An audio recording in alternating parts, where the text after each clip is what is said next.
Aujourd'hui, le retour des loups en France avec notre invité Jean-Marc Morisseau. Bonjour. Bonjour. Vous êtes à Caen, dans les studios de France Bleu Normandie-Caen. Vous êtes professeur à l'université de cette ville, directeur d'une enquête européenne sur les relations entre l'homme et le loup. Et vous venez de publier un livre intitulé Le loup en question, fantasme et réalité. Nous sommes bien au cœur du sujet avec vous. Alors, en 2016, la guerre du loup, la bataille entre défenseurs et opposants au loup, selon vous, est-elle terminée ? Oh, elle est loin d'être terminée, parce que dans la question du loup, il y a beaucoup de simplifications abusives, il y a beaucoup d'amalgames, il y a un manque de hauteur de vue, il y a un manque de pragmatisme également, et il y a un manque de compromis, et il y a un manque d'information. Toute cette accumulation finalement de défauts pèse indéniablement sur la gestion de l'animal et va peser pendant encore très longtemps. Alors, quelles sont les informations qui nous manquent, par exemple, ou quels sont les manques dans notre approche de cette thématique-là ? Alors, première information, évidemment, je ne ferai pas l'inventaire total, Oui. C'est que la situation des rapports entre l'homme et le loup est également difficile en dehors de l'Hexagone. Elle est même en Italie, qui n'est pas du tout le paradis des relations entre l'homme et le loup. Et en Piémont, par exemple, de l'autre côté des Alpes, la situation est tout aussi catastrophique pour les bergers et les éleveurs. Elle n'est pas meilleure en Espagne, même si l'Espagne avait conservé des populations de loups assez importantes. Dans la Castille et le Léon, il y avait des plans de chasse, et quand l'Espagne a signé la Convention de Berne, c'est avec dérogation, puisque le loup y est chassable. Et donc cela permet une certaine tolérance à l'égard du loup. Mais en dehors de la Castille et du Léon, en Aragon par exemple, et en Catalogne, les loups étaient abattus. Et l'arrivée maintenant du loup protégé de ce côté de l'Espagne crée également des difficultés. En Suisse, la question n'est pas meilleure non plus. Donc si vous voulez, si on faisait un tour d'horizon de l'Europe, il serait fallacieux de dire que la situation marche très bien en dehors de la France et qu'il n'y a qu'en France que la situation est difficile. Voilà déjà une première contre-vérité qu'il faut évidemment dénoncer. Il y en a une seconde, qui est de considérer que les systèmes de protection qui existent en quelque sorte à l'égard du loup sont efficaces et permettent de régler la situation. C'est faux. Ils arrivent évidemment à réduire la nuisance, ils arrivent effectivement à dissuader le loup de beaucoup de prédation, mais ils ne les annulent pas. Et surtout, ils créent des situations extrêmement difficiles, psychologiquement et économiquement, pour un secteur qui paie de plein fouet, finalement, la présence du loup. Enfin, les indemnités qui sont accordées le sont qu'avec vérification et sont loin de correspondre à l'ampleur des dommages financiers et économiques que génère le loup directement et indirectement. Donc la situation des éleveurs et des bergers est beaucoup moins, en quelque sorte, facile qu'on le dit, et quand bien même on reconnaît leurs difficultés, on est loin d'imaginer la détresse dans laquelle un certain nombre sont plongés. Oh, vous avez raison, mais on a entendu tout à l'heure un éleveur dans le récit qui était vraiment en détresse et qui corroborait ce que vous dites. Effectivement, dans votre émission, ce qui n'est pas fréquent, la parole est donnée régulièrement aux bergers pour voir concrètement quel est l'impact du loup. Effectivement, mais sachez que ce type d'information est en général contrebalancé par des arguments de défense du loup qui sont extrêmes.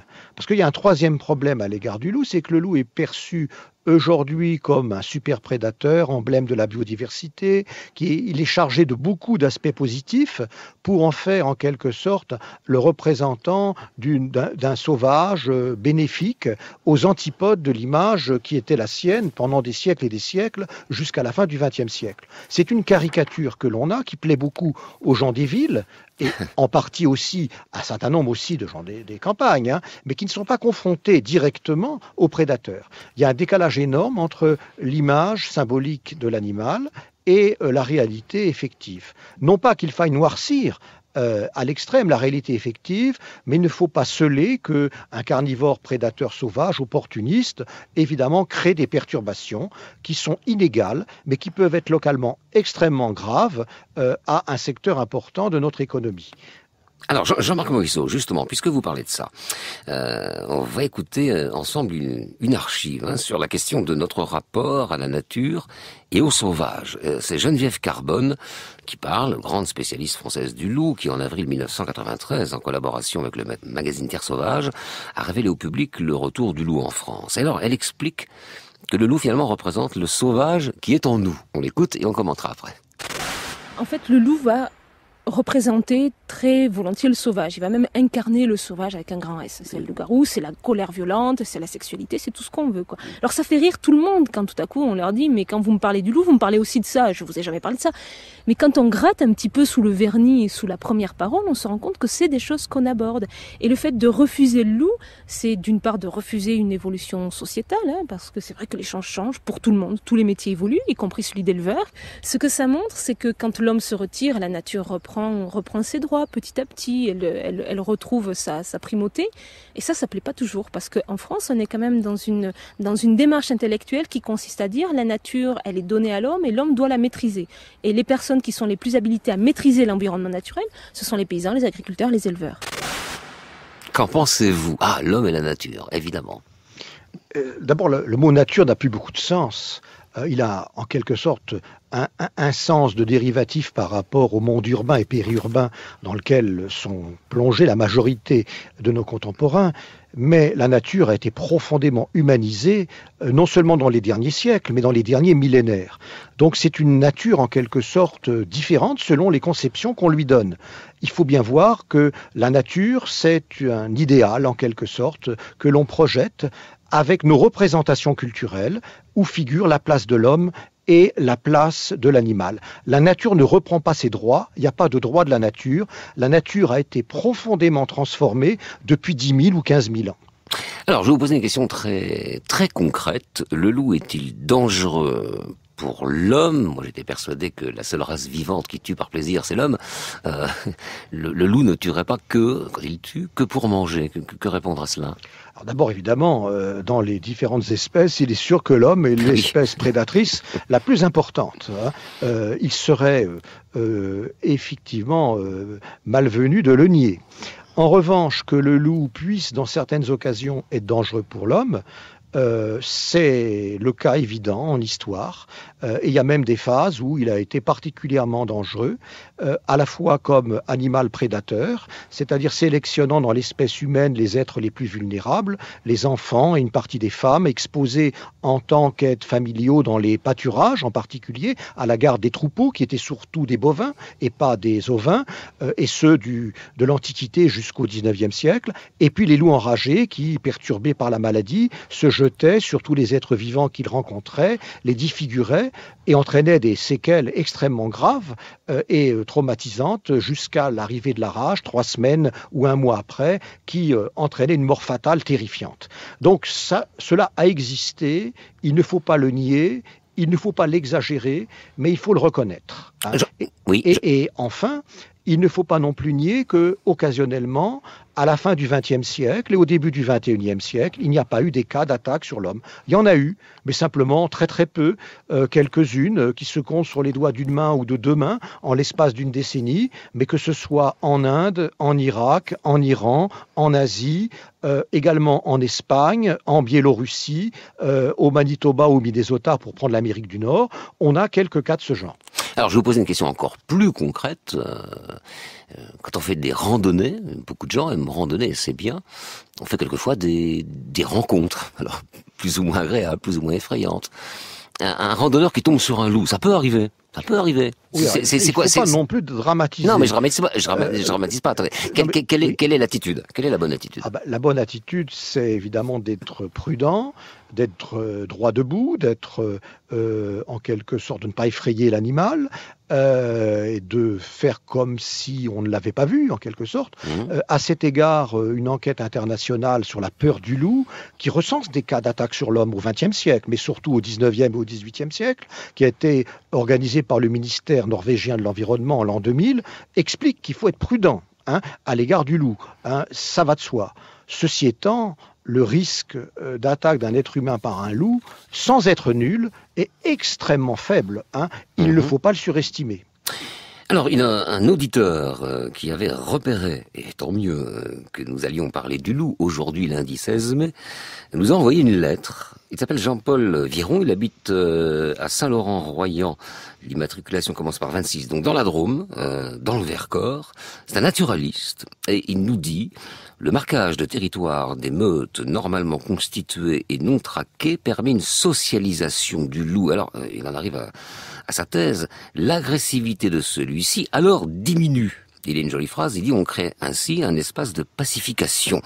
Aussi, au lieu de faire la guerre au loup, dit-il, apprenons à vivre avec lui qui fait partie des milieux naturels vivants. Que pensez-vous de sa thèse ? Alors, c'est un peu un idéal.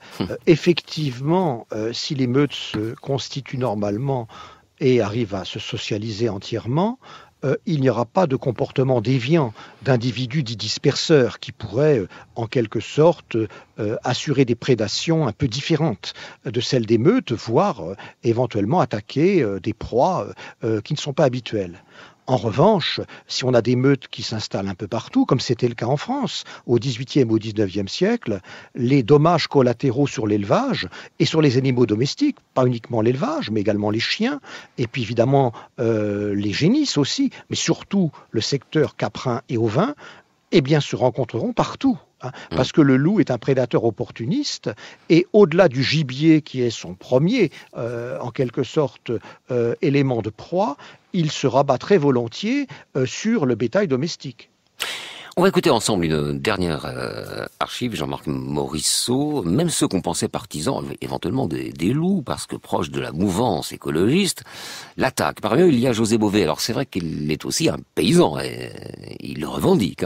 Le 17 juillet 2012, sur Radio Totem, il avait déclaré: pour moi, les choses sont claires. Si le loup risque d'attaquer un troupeau, la meilleure façon de faire, c'est de prendre le fusil et de tirer. Et puis en septembre 2014, Olivier Bell, éleveur et responsable du dossier loup à la Confédération paysanne, l'organisation syndicale de José Bové, demandait un changement du statut du loup qui, selon lui, n'est plus une espèce menacée. On va l'écouter ensemble. Nous, on pense à la Confédération paysanne qu'il faut vraiment revoir le statut de l'espèce loup. On considère que le loup n'est plus une espèce menacée et le fait de changer son statut permettrait de rentrer dans une stratégie de prélèvement fort. Nous, ce qu'on souhaiterait, c'est que ça aille jusqu'au piégeage, avec des prélèvements de meute complets sur des zones où les comportements des loups et la cohabitation n'est pas possible. Alors, Jean-Marc Morisseau, pour sortir de ce problème, si tant est qu'on puisse en sortir, on peut actionner le levier du statut, le statut du loup. Quel statut faut-il donner au loup pour qu'on arrive dans une certaine harmonie entre ceux qui défendent l'espèce, les écologistes, et puis les éleveurs ? Je pense qu'il faut être pragmatique. Pendant des siècles et des siècles, le loup était le pire des animaux nuisibles. Il était au sommet de l'échelle noire, en quelque sorte, de la dépréciation de l'animal sauvage par l'homme. En l'espace de quelques décennies, il est passé à l'autre bout de l'échelle, à l'extrémité finalement positive, comme un animal non pas protégé, mais strictement protégé. Cela, il est vrai, sous le fait de négociations qui ont été menées par des groupes écologistes en France et à l'étranger qui souhaitaient ardemment la protection stricte de l'animal. D'où d'ailleurs le silence de démarrage qui a accompagné l'arrivée du loup, jusqu'à d'ailleurs tromper un certain nombre d'éleveurs qui avaient été attaqués par des loups pour assurer d'une manière irréversible le nouveau statut du loup. Vous l'avez rappelé, Gilbert Simon a pris fin juillet 1993 les derniers arrêtés de protection juste après 2 attaques sur des troupeaux pour rendre irréversible l'arrivée du prédateur. Je pense que ce rapport de force entre écologistes, certains écologistes, il ne faudrait surtout pas généraliser, et éleveurs, certains éleveurs, il faudrait non pas généraliser non plus de ce côté-là, n'est pas viable et qu'il faut des compromis nécessaires en remettant les choses sur table et en affichant un minimum de pragmatisme, d'intelligence et de discernement.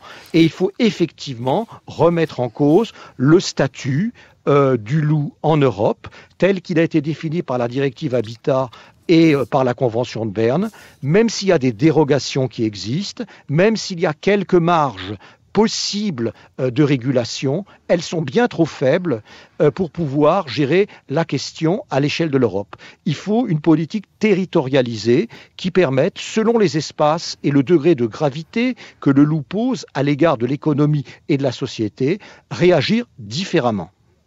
Alors, dernière question.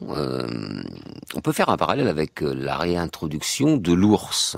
Ça a aussi créé de grosses polémiques. Qu'est-ce que vous pouvez nous en dire? Alors, vous êtes spécialiste du loup, est-ce que vous êtes intéressé aussi au thème de l'ours? Oui, alors ce qui est comparable, c'est que dans un cas comme dans l'autre, le développement du prédateur, la protection du prédateur s'opère à l'encontre des intérêts, de la volonté et des modes de vie d'une minorité de la population qui paie au prix fort les choix idéologiques et écologiques, à savoir les éleveurs. Donc on ne tient pas compte vraiment de leur avis. Après, dans un second temps, on essaye évidemment de leur donner, de les doter de mesures de protection, de les indemniser partiellement, jamais totalement, et puis d'essayer de réduire les coûts évidemment psychologiques que ces animaux pèsent sur eux. Ceci étant, il y a une différence entre l'ours et le loup. Parce que, sauf cas particulier, toujours possible de lâcher volontaire. En dehors de ces cas particuliers, dans la majorité des cas, les loups que l'on observe en France sont revenus naturellement. Enfin, c'est encore faux de dire naturellement. Ils sont revenus dans un cadre... La nature n'existe pas. Dans un cadre naturellement protégé. C'est-à-dire qu'on a laissé faire et surtout on a réduit le braconnage, sans pour autant d'ailleurs l'éliminer, parce que dans des pays comme l'Italie ou l'Espagne, le braconnage est encore plus important qu'en France, et c'est celui qui permet en quelque sorte d'éviter une crise totale. Mais on l'a fait. Alors que pour l'ours, on l'a réintroduit volontairement, pour assurer la survie de l'espèce in situ dans les Pyrénées.